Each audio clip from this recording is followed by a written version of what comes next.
गंगा मैया की जन्म की कथा। ऋषि विश्वामित्र ने इस प्रकार कथा सुनाना प्रारंभ किया। पर्वतराज हिमालय की अत्यंत रूपवती, लावण्यमयी एवं स्वर्गुण संपन्न 2 कन्याएं थीं। सुमेरु पर्वत की पुत्री मैना इन कन्याओं की माता थी। हिमालय की बड़ी पुत्री का नाम गंगा तथा छोटी पुत्री का नाम उमा था। गंगा अत्यंत प्रभावशाली और असाधारण दैवी शक्तियों से संपन्न थी। वह किसी बंधन को स्वीकार न कर मनमानी मार्गों का अनुसरण करती थी।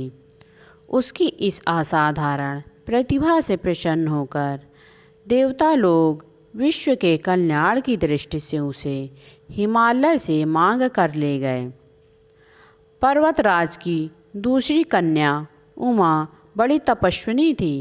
उसे कठोर एवं असाधारण तपस्या करके महादेव जी को वर के रूप में प्राप्त किया। वत्सराम, तुम्हारी ही अयोध्यापुरी में शगर नाम के एक राजा थे।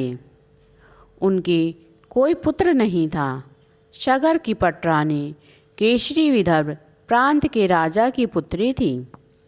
केशनी सुंदर, धर्मात्मा और सत्यपरायण थी। शगर की दूसरी पत्नी का नाम सुमति था, जो राजा अरिष्टनेम की कन्या थी। दोनों रानियों को लेकर महाराज शगर हिमालय के भृंगप्रशम नामक प्रांत में जाकर पुत्र प्राप्ति के लिए तपस्या करने लगे। उनकी तपस्या से प्रसन्न होकर महर्षि भृंगु ने उन्हें वर दिया कि तुम्हें बहुत से पुत्रों की प्राप्ति होगी। दोनों रानियों में से एक का केवल एक ही पुत्र होगा, जो कि वंश को आगे बढ़ाएगा, और दूसरी को 60,000 पुत्र होंगे। कौन सी रानी कितने पुत्र चाहती है, इसका निर्णय वे आपस में ही मिलकर कर लें। केसरी ने वंश को आगे बढ़ाने वाले एक पुत्र की कामना की और गरुण की बहन सुमति ने 60,000 बलवान पुत्रों की। विश्वामित्र ने इतना कहने पर राम ने कहा कि हे भगवान, जब गंगा को देवता लोग स्वर्गलोक लेकर गए, तब वह पृथ्वी पर कैसे अवतरित हुई, और गंगा को त्रिपथगा क्यों कहते हैं। इस पर ऋषि विश्वामित्र ने बताया, महादेव जी का विवाह तो उमा के साथ हो गया था, किंतु इस 100 वर्ष तक भी उनको किसी संतान की उत्पत्ति नहीं हुई। एक बार महादेव जी के मन में संतान उत्पन्न करने का विचार आया। जब उनके इस विचार की सूचना ब्रह्मा जी सहित देवताओं को मिली, तो वे विचार करने लगे कि शिव जी के संतान के तेज को कौन संभाल सकेगा। उन्होंने अपने इस शंका को शिव जी के सामने प्रस्तुत किया। उनके कहने पर अग्निदेव ने यह भार ग्रहण किया और परिणाम स्वरूप अग्नि के समान महान तेजस्वी स्वामी कार्तिकेय का जन्म हुआ। देवताओं के इस षड्यंत्र से उमा के संतान होने में बाधा पड़ी, तो उन्होंने क्रोध में आकर देवताओं को श्राप दे दिया कि भविष्य में वे कभी पिता नहीं बन सकेंगे। इस बीच स्वर्गलोक में विचरण करती हुई गंगा से उमा की भेंट हुई। गंगा ने उमा से कहा कि मुझे स्वर्गलोक में विचरण करते हुए बहुत दिन हो गए हैं। मेरी अब इच्छा है कि मैं अपनी मातृभूमि पृथ्वी पर विचरण करूं।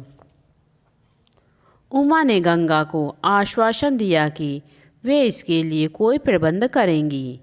उचित समय पर रानी केशनी ने असमंजस नामक पुत्र को जन्म दिया। रानी सुमति के गर्भ से एक तुम्बा निकला, जिसे फोड़ने पर छोटे छोटे 60,000 पुत्र निकले। उन सबका पालन पोषण घी के घड़ों में रखकर किया गया। कालचक्र बीतता गया और सभी राजकुमार युवा हो गए। सगर का ज्येष्ठ पुत्र असमंजस बहुत दुराचारी था और उसे नगर के बालकों को सरयू नदी में फेंक कर उन्हें डूबते हुए देखने में बहुत आनंद आता था। इस दुराचारी पुत्र से दुखी होकर शगर ने उसे अपने राज्य से निर्वासित कर दिया। असमंजस के अंशुमान नाम का एक पुत्र था। अंशुमान अत्यंत सदाचारी और पराक्रमी था। एक दिन राजा शगर के मन में अश्वमेध यज्ञ करवाने का विचार आया। शीघ्र उन्होंने अपने इस विचार को कार्य रूप में परिणत कर दिया। राम ने ऋषि विश्वामित्र से कहा, गुरुदेव, मेरी रुचि अपने पूर्वज शगर की यज्ञ गाथा को विस्तार पूर्वक सुनने में है। अतः कृपा करके आप इस वृतांत को पूरा सुनाइए। राम के इस तरह आग्रह करने पर ऋषि विश्वामित्र ने प्रसन्न होकर कहने लगे, राजा, शगर ने हिमालय एवं विंध्याचल के बीच की हरी भरी भूमि पर एक विशाल यज्ञ मंडप का निर्माण करवाया। फिर अश्वमेध यज्ञ के लिए श्यामकरण घोड़ा छोड़कर उसकी रक्षा के लिए पराक्रमी अंशुमान को सेना के साथ उसके पीछे पीछे भेज दिया। यज्ञ की संभावित सफलता के परिणाम की आशंका से भयभीत होकर इंद्र ने एक राक्षस का रूप धारण करके उस घोड़े को चुरा लिया।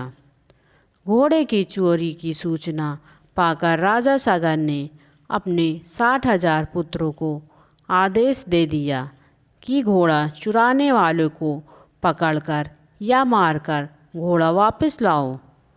पूरी पृथ्वी में खोजने पर भी जब घोड़ा नहीं मिला तो इस आशंका से किसी ने घोड़े को तहखाने में न छुपाकर रखा हो। शगर के पुत्रों ने संपूर्ण पृथ्वी को खोदना आरंभ कर दिया। उनके इस कार्य से असंख्य भूमितल निवासी प्राणी मारे गए। खोदते खोदते वे पाताल तक जा पहुँचे।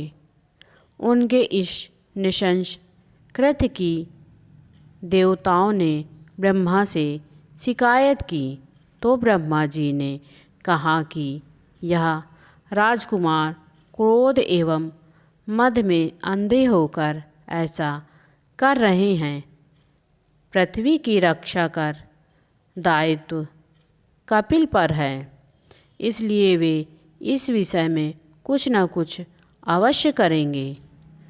पूरी पृथ्वी को खोदने के बाद भी जब वह और उसको चुराने वाला चोर नहीं मिला तो निराश होकर राजकुमार ने इसकी सूचना अपने पिता को दे दी। रुष्ट होकर शगर ने आदेश दे दिया कि घोड़े को पाताल में जाकर ढूंढो। पाताल में घोड़े को खोजते खोजते हुए सनातन वसुदेव कपिल के आश्रम में जा पहुँचे। उन्होंने देखा कपिल देव आंखें बंद किए बैठे हैं और उनके पास यज्ञ का वह घोड़ा बंधा हुआ है।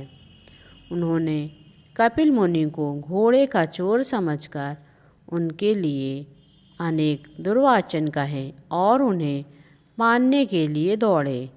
शगर के इन कुकृत्यों से कपिल मुनि की समाधि भंग हो गई। उन्होंने क्रुद्ध होकर शगर के उन सब पुत्रों को भस्म कर दिया। दोस्तों, आपको यह कथा कैसी लगी प्लीज़ हमें कमेंट में ज़रूर बताएं। आपको यह कथा अच्छी लगी हो तो प्लीज़ मेरे चैनल को लाइक करें, शेयर करें और सब्सक्राइब करें। धन्यवाद।